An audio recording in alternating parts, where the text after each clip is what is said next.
বন্ধুরা সবাইকে শুভেচ্ছা জানাচ্ছি। আমি মাস্টার শেফ এডওয়ার্ড। আমি আগেও বলেছিলাম যে আজকে আমি আপনাদেরকে দেখাতে যাচ্ছি কি করে ঘরে বসে হল্যান্ডাইজ সস তৈরি করা যায়, সেটাই আমি আপনাদের সামনে তুলে ধরছি। সো হল্যান্ডাইজ সস তৈরি করার জন্য এরকম একটা পাত্র আমি রেখে দিলাম, দেখতেই পাচ্ছেন। এর মধ্যে আমি 4টা ডিম ঢেলে দিব এবং সেই সাথে আমি 400 গ্রাম বাটারকে মেল্ট করে নেব। আমি মেল্ট করে নিচ্ছি, দেখতেই পাচ্ছেন ধীরে ধীরে বাটারটা মেল্ট হয়ে যাবে। এবং এখানে আমি 4টা ডিমের ইয়ক, শুধু ইয়কটা ঢেলে দেব, এগ ইয়কস। তো উপকরণ যেটা আমি ব্যবহার করব, 4টা ডিমের egg yolk, mustard paste, white wine, salt, pepper এবং লেমন জুস। এইগুলি দিয়েই আমার সস হল্যান্ডাইজ তৈরি হবে। হল্যান্ডাইজ সস তৈরি হওয়ার পরে বর্তমানে সিজন চলছে স্পাগেলের, অর্থাৎ অ্যাসপারাগাস। সেই অ্যাসপারাগাস দিয়ে আমি একটা ভেজিটেরিয়ান খাবার তৈরি করব। সবচেয়ে প্রথম আমি দেখাচ্ছি কী করে হল্যান্ডাইজ সস তৈরি করা যায়, দেখতে থাকুন। এটা খুবই একটা নাম করা সস, সারা পৃথিবীতে এই সসটা লাগে।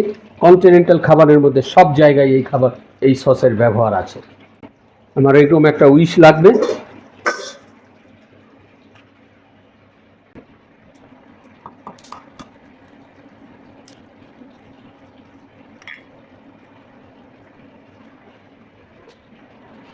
এগুলো দেখতে পাচ্ছেন, সরিয়ে নিচ্ছি।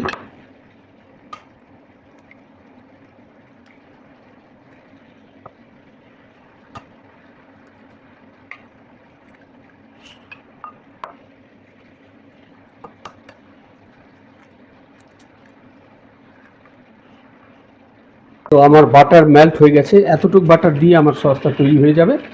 এখানে আমি সবচেয়ে প্রথম 1 চামচ মাস্টার্ড সস ঢেলে দিচ্ছি। 1 টিস্পুন সল্ট, ঢেলে দিচ্ছি ব্ল্যাক পেপার 1 টিস্পুন, ঢেলে দিচ্ছি ভিনিগার 1 টিস্পুন সমান সমান। বন্ধুরা দেখতেই পাচ্ছেন, এটা আমি ডিমটা ঢেলে দিচ্ছি।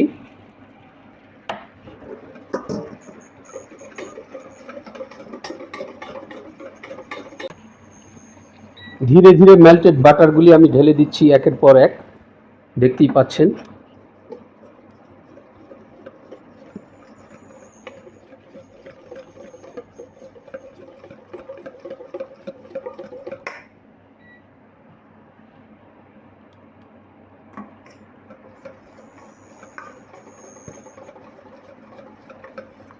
তাটা অনেক বেড়ে গেছে, দেখতেই পাচ্ছেন। আমার হল্যান্ডাইজ সস সুন্দর মোটা হয়ে গেছে।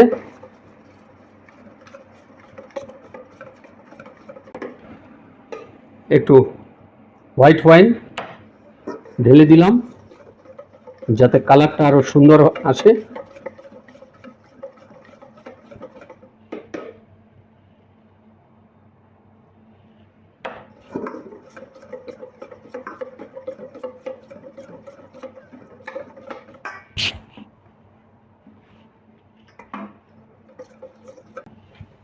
বন্ধুরা দেখতেই পাচ্ছেন আমার হল্যান্ডাইজ সস অলমোস্ট শেষের দিকে।